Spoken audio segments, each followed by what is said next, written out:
இப்ப இவங்களுக்கு வந்து இந்த சொத்து, வேலை வாய்ப்பு இதெல்லாம் எப்படி சார்? அதான் சொன்னேன், சொத்தே ஒழிச்சு வச்சிருந்தாலும் காட்ட 4 பேர். இல்ல நான் கேக்குறது வாங்குறதுக்கு. வாங்கக்கூடாது. வாங்க வேண்டாம். சேஃப். சேஃப்.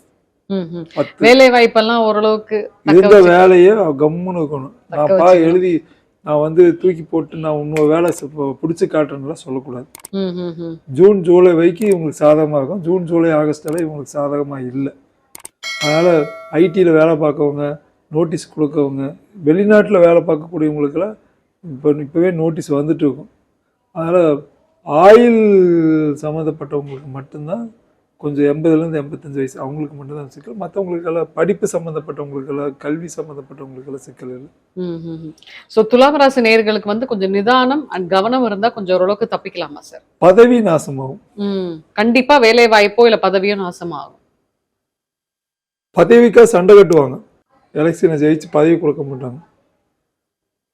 என்னோட பதவியை நீ எப்படி மாவட்ட செயலர் பதவியும் கூட போகும். அதனால ஜாக்கிரதை. நிதானம், கவனம் ரொம்ப அவசியம். நன்றி சார்.